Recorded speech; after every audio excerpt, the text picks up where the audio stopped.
Bang, ada utang. Ya. Kewajiban abang adalah bayar. Ya. Stigmanya kebalik, konsepnya kebalik sama yang ditagih. Iya. Dia berasa ada orang datang mau minta uangnya dia. Iya. Padahal sebenarnya kewajiban dia ya memang harus bayar. Bukan soal siapa yang nagih, tapi yang namanya udah hukum alam, bahkan di agama pun ngatur. Kalau lu ngutang, lu bayar. Udah itu aja. Di agama apapun. Apapun. Lu ada utang, lu bayar. Karena jatuhnya kan kewajiban.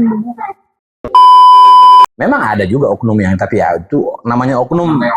Di semua bidang. Semua bidang ada oknum. Nggak cuma di debt collector, di aparat juga ada kan namanya oknum. Indonesia ini kan oknum. Iya. Tapi kok banyak ya? Udah. Aku masih sampai sekarang masih kepikiran apa sebenarnya orang tua saya CEO ya?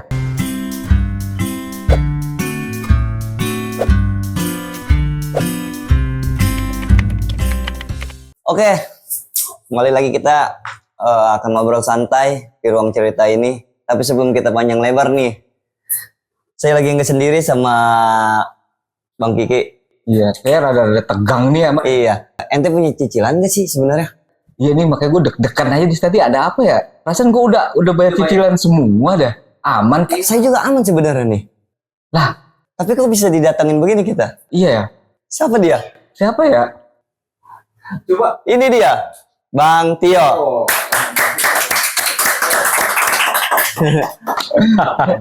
Gimana Bang? Sehat Bang? Sehat. Udah kayak penagih beneran gue. Iya. Ya memang saat ini saya manggil apa nih enaknya? Om Tio.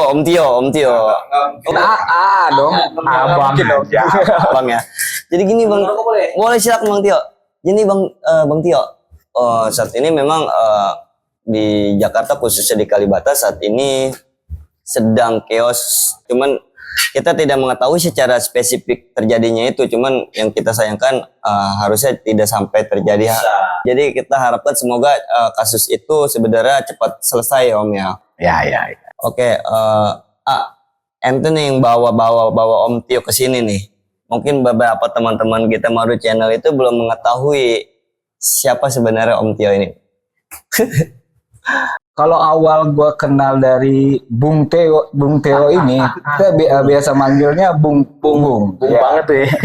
Bung Teo ini dulu pernah sempat kerja bareng lah dalam satu tim.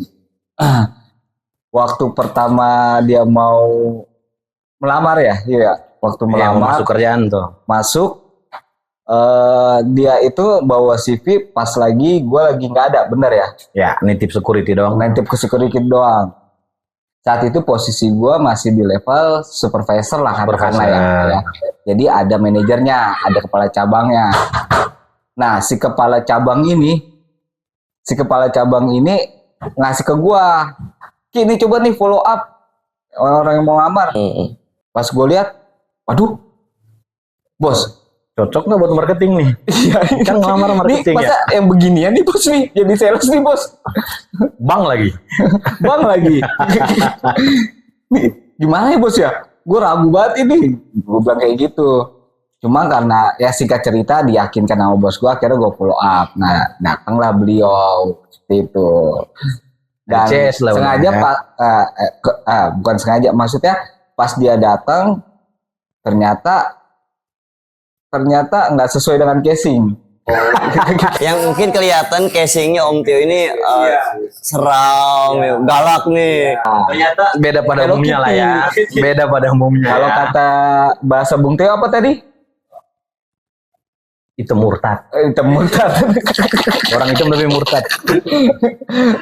Nah, lebih jelasnya lagi. Hitam beda. Kita coba tanyakan langsung kepada orangnya nih. Iya, bisa memperkenalkan diri terlebih dahulu deh gitu ya. Iya, kurang lebih sama. Latar belakangnya beda dari yang lain. Saya memang dari timur. Tepatnya Ambon. Orang Ambon ya. Orang Ambon. Tapi ke Jakarta memang buat cari kerjaan. Memang sempat 2014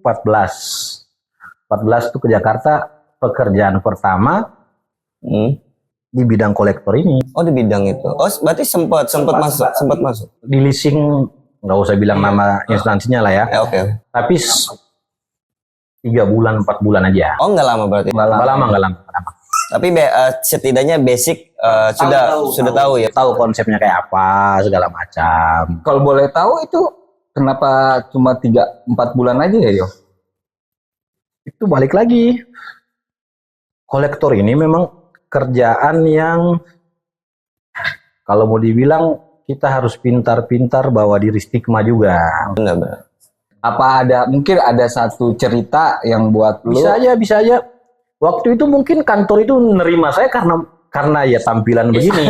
Casingnya, casing ya. Ternyata praktik di lapangan pengalamannya nggak semua orang kayak kita bisa jadi kolektor. Oh gitu. Jadi sebenarnya sama aja seperti orang kita pada umumnya sebenarnya. Karena sebenarnya kolektor ini bukan soal siapa yang bisa nagih, ini soal pekerjaan. Iya benar. Profesi, benar. Gitu. Benar. Jadi jangan disalahartikan juga ya. Ya, itu kan sebenarnya stigma orang ya. Iya benar, stigma orang. Kalau stigma orang kan dulu orang nggak mau bayar utang harus kasih yang galak. Tapi kan dunia sekarang yang utang yang sebenarnya lebih galak. Kebalik ya. Kebalik. Nah. Betul.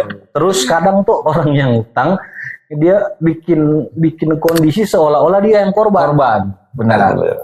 Contoh kita datang nih, Bang, ada utang. Ya.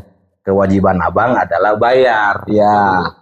Stigmanya kebalik, konsepnya kebalik sama yang ditagih. Ya. Dia berasa ada orang datang mau minta uangnya dia. Ya. Padahal sebenarnya kewajiban dia yang memang harus bayar. Dan lebih parahnya lagi apa kan sekarang divideoin, diviralin dengan media sekarang. Di media sekarang, iya benar. Dan seolah-olah yang tadi yang Bung Theo bilang, seolah-olah si customer itu malah dilihatnya jadi korban. Ya.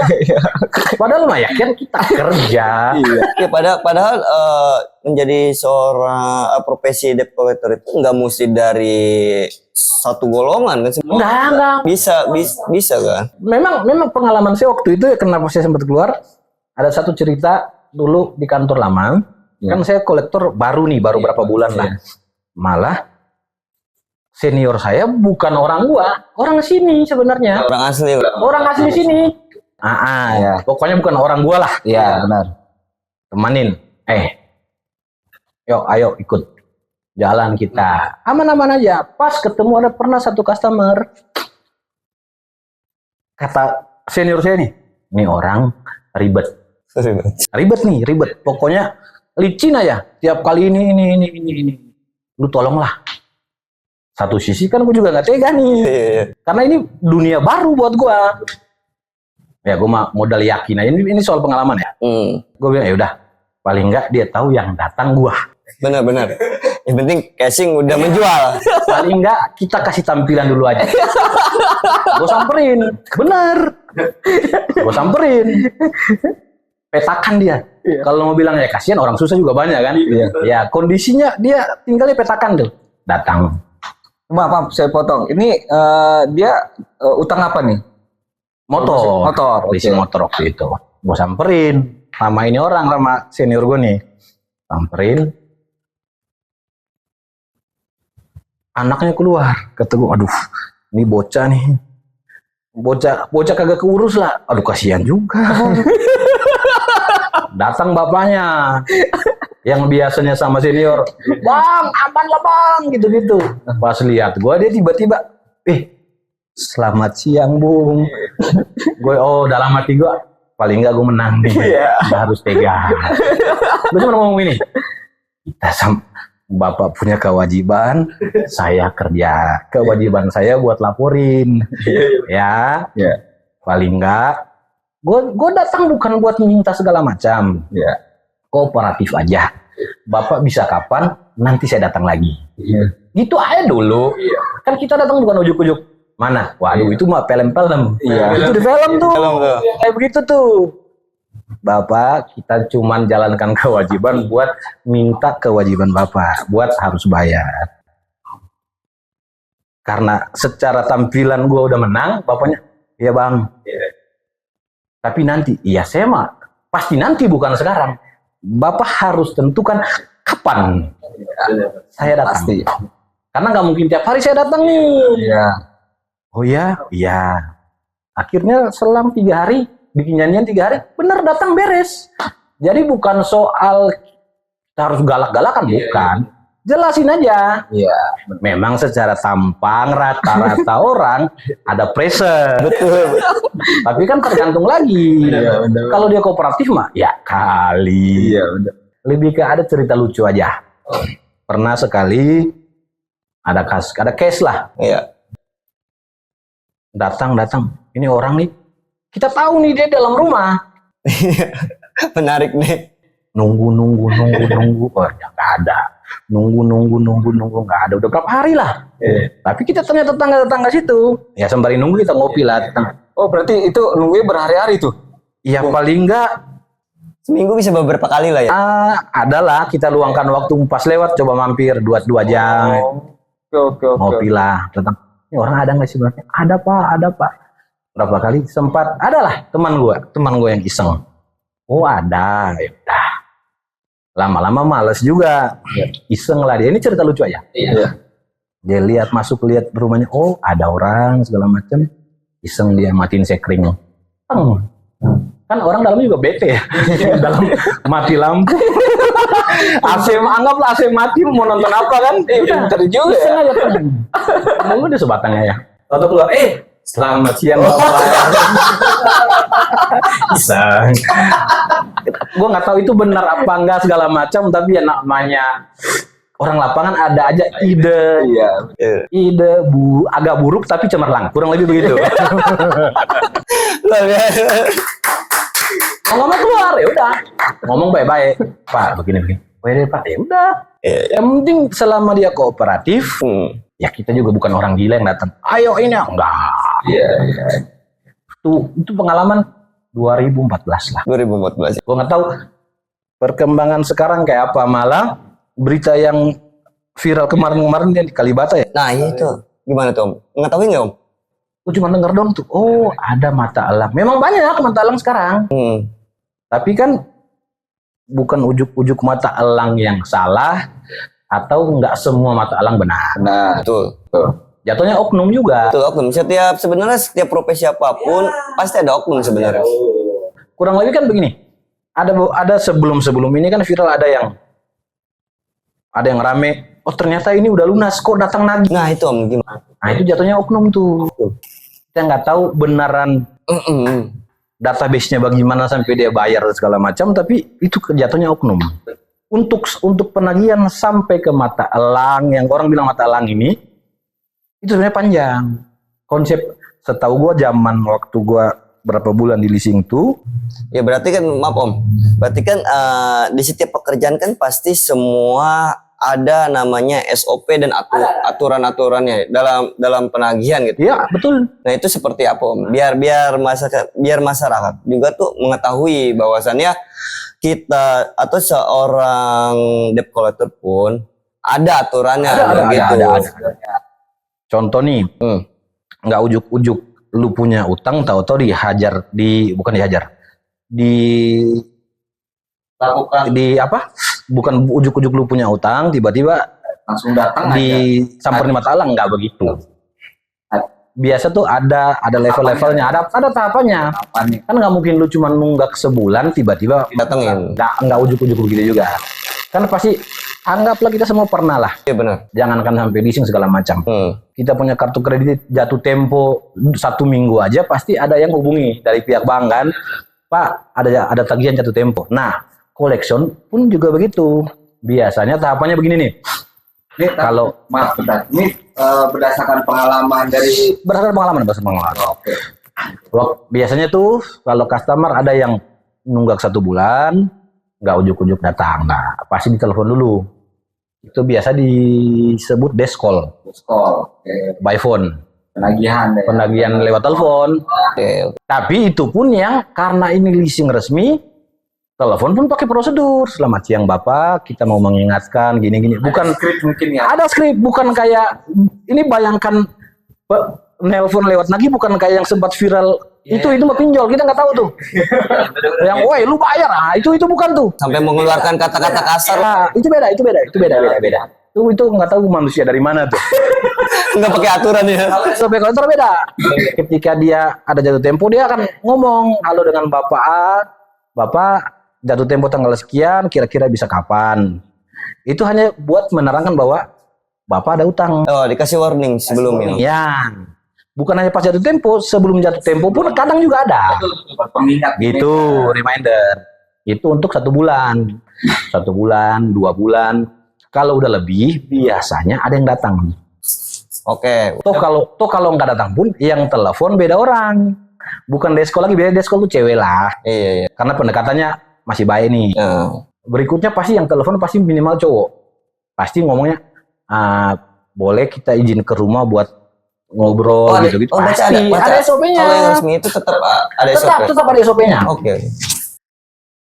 Ngobrol, minta janjian, atau dia akan ke rumah. Itu penagihan biasanya tuh internal di leasing tersebut. Berarti sebenarnya secara halus banget ya itu ya, udah ya. Halus. Ya, secara profesional banget. Iya, Gitu ya. betul. Ya, nggak Ibaratnya kayak surat perintah jalan lah. Betul. Contoh kayak debt collector nih pagi-pagi datang. Pasti dia punya koordinator bilang nih, ini SK buat ketemu customer A, B, C. Contoh lu lihat daerah mana? Daerah Mampang nih, ada customer Mampang, yang daerah Mampang ini samperin. Artinya kita kesana pun ada legalitas. Benar-benar. Bukan asal datang, bos. Oh enggak juga. Oh, ada kayak semacam SK ya. Ya, surat jalan lah. Kalau kita dulu Webil. Kalau zaman kita marketing Webil buat datang ambil dokumen di custom. Kayaknya ini cocok juga nih. Boleh digabungin boleh nih. Bisa. Gitu, jadi pasti datang dulu. Iya. Nah, tahapnya begitu tuh. Kalau udah 2-3 bulan, 3 bulan, pasti datang. Ke rumah nih ya. Iya, tapi kalau di rumah juga nggak ada hasil atau amit-amit datang nggak ada orang malah segala macam, otomatis kan nggak ada kejelasan ini soal hutang piutang ini sampai kapan. Kalau udah lewat 4 bulan, 5 bulan, baru suratnya itu dilimpahkan ke pihak eksternal.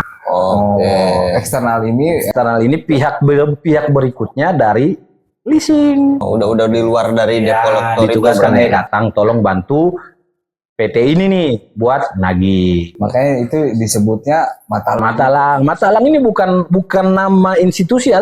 Nama Matalang ini julukan buat yang di jalan. Kenapa Matalang? Karena matanya kan tajam tuh. Ya lu lihat aja berapa ratus juta motor lewat lalu lalang, matanya harus cekatan cepet. Ya, kalau yang kurang baik penglihatannya mah ya udah kelewat dulu dong ya kan. Itu mah bukan Matalang itu. Mata ngantuk itu kalau nggak bisa lihat. Oke, sebelum kita lanjut ke obrolan Om, kebetulan kita sedang ngomongin masalah perkara motor. Iya. Kita mau ucapin terima kasih dulu nih Bang, sama Cecere Motor yang sudah support acara Ruang Cerita ini di Maru Channel. Yaitu adalah salah satu dealer motor yang jual beli motor apa saja jenis motornya, dan itu pasti berkualitas terbaik lah dengan harga terjangkau. Mungkin teman-teman yang masih kepusingan ya, pusing, bingung mau beli di mana motor, mungkin bisa hubungi Cecere Motor. Ya. Kontaknya ada di deskripsi ini nanti. Gitu. Pembayarannya bisa kredit, cash, Mar? Semua bisa. Semua bisa. Tergantung bagaimana keinginan. Cash dan kredit. Ketika kredit hati-hati. SOP-nya ada. Balik lagi ya. Zaman sekarang kan yang utang yang jahat. Jangan juga. Iya. Kan yang datang lagi juga dia kerja. Bukan ujuk-ujuk. Woi datang bayar. Enggak juga. Berarti tadi kan sudah beberapa step yang dijelasin terkait SOP. Ya. Nah, berarti untuk tahap penarikan barang itu termasuk ke taraf mana? Termasuk SOP kah atau beda lagi? Rata-rata itu masih rangkaian SOP itu. Masih rangkaian? Ujuk-ujuk dia kalau ketemu di jalan. Nggak ujuk-ujuk. Pasti nggak ujuk-ujuk diambil segala macam. Bentar. rada ganjil ya. Ujuk-ujuk ya. Iya. Orang timur ngomongnya ujuk-ujuk. Enggak tiba-tiba dia pegang di jalan terus dia bawa kabur. Enggak tiba-tiba begitu juga. Pasti ya biasanya itu dia stop karena ada tagihan segini kita bereskan di kantor, jangan di jalanan. Pasti begitu SOP-nya rata-rata begitu. Kalau yang melenceng itu anggaplah oknum atau balik lagi yang nagih ini pasti lebih galak. Betul. Yang ditagih pasti lebih galak. Yang nagih juga punya batas emosi. Nah, betul. Apalagi kerja di lapangan bukan halo selamat siang, nggak begitu. Ya sebenarnya kalau semuanya saling mengerti Kooperatif aja. satu sama lain sebenarnya tidak akan terjadi namanya hal-hal yang sering kita lihat di jalan sekarang kan sebenarnya. Masing-masing punya kewajiban lah. Kembali lagi berarti kepada si penghutang. Iya. Dan adapun beberapa memang perilaku yang kurang baik itu adalah oknum. Betul. Semua bisa dipukul rata dong. Karena ini profesi. Betul. Gitu. Tapi untuk pedoman ini Om, latar belakang dari stigma debt collector itu tanggapan Om seperti Stigma orang timur jadi kolektor itu sebenarnya stigma ya. Buktinya contoh kecil tadi tuh. Iya. Ketika saya mau ngelamar, lah kok malah jadi marketing. Ya kan? Saya juga, lah emang kenapa? Gitu kan? Ya benar-benar. Lah emang kenapa? Itu jatuhnya karena stigma aja. Iya. Semua orang bisa jadi kolektor. Benar. Semua orang juga berhak tidak menjadi kolektor. Balik lagi, saya juga pernah begitu. Kayaknya saya nggak cocok nih. Nggak cocok. Kayaknya nggak bisa casing dong nih. Kalau cuma jual tampang, jual latar belakang saya orang mana, mungkin dapat, tapi untuk sejauh itu kayaknya belum sampai di tahap itu. Tapi memang rata-rata yang di bagian penagihan itu ya orang-orang kayak saya juga, orang-orang timur lah, gitu. Makanya pasti di stigma, oh begini. Ibaratnya contoh nih, ada orang, kan rata-rata orang Jawa yang bukan orang timur, dia jadi kolektor pun pasti kayaknya lu nggak cocok deh. Ya begitu pun sebaliknya, saya jadi marketing pun kayaknya lu nggak cocok marketing deh. Iya benar. Bahkan waktu saya marketing pun banyak tuh stigma kayak begitu. Datang ketemu customer buat nawarin produk, orang customer saya sendiri ngomong, Pak, saya Nggak punya utang. belum ACC loh, kok udah ditagih. Saya nawarin produk, bukan nagih. Ada aja, tapi ya balik lagi, tergantung respon kita. Betul. Emang deh Bung Teo ini casingnya aja guys, aja. Cuma hatinya mah Hello Kitty deh ini. Jangan-jangan dia hobinya juga nonton drakor dia nih. Racin. Yang nyekro ya. Lama-lama kok jadi 3 jam. Tuh, aku masih sampai sekarang masih kepikiran apa sebenarnya orang tua saya CEO ya. Kalau CEO harusnya nggak kerja begini lagi. Ya bagus juga sih buat ditaruhin judul ya kan. Orang timur aslinya sebenarnya menyamar menjadi seorang CEO. Orang timur rata-rata itu kan datang, istilah kata orang timur datang kalau nggak narik kendaraan ya narik suara. Karena orang timur jagonya nih narik suara. Itu aja udah. Betul. Tapi Bung Teo sendiri kayaknya nggak dua-duanya nih. Nah itu tadi saya bilang. Timur beda saya ini. Tapi sekarang profesi sedang menggelutin di bidang apa Om? Marketing malah. Oh malah marketing. Marketing Oh sekarang masih berjalan? masih berjalan sampai sekarang. Di balik marketing ada usaha yang di luar dari marketing? Oh nggak ada. Marketing aja. Marketing aja, luar biasa. Masih kerja dari jam 8 sampai jam 5 pulang kantor gitu-gitu aja lah. Masih normal. Ya. Bahkan ada banyak pengalaman karena tampang saya begini, orang di kantor ada yang utang begitu. Bang, tolong handle. Waduh. Nggak begitu konsepnya. Gitu. Intinya mau kolektor atau bukan, kolektor itu profesi. Balik lagi. Yang utang kooperatif untuk kewajiban membayar, Yang nagih juga itu kewajiban dia buat nagih karena itu tugasnya dia. Tapi harus sesuai dengan Sesuai SOP-nya gitu. Memang ada juga oknum yang tapi ya itu namanya oknum. Di semua bidang. Semua bidang ada oknum. Nggak cuma di debt collector, di aparat juga ada kan namanya oknum. Indonesia ini kan oknum. Iya. Tapi kok banyak ya? Udah. Apa jangan-jangan itu sudah menjadi profesi juga? Bisa jadi. Profesi oknum. Bisa jadi. Oke Om, mungkin sebelum kita closing nih Om, mungkin ada pesan-pesan nih, boleh dari Akiki, boleh juga dari Om Theo lah. Kalau dari gua sih ya, yang tadi dibilang sama Bung Theo ya, stigma orang timur ya. Gua pun mengalami sendiri ya, yang tadi gua bilang saat Bung Theo ini mencoba melamar, gua ngeliat CV-nya, tadinya gua nggak yakin dengan skill dia ya, karena emang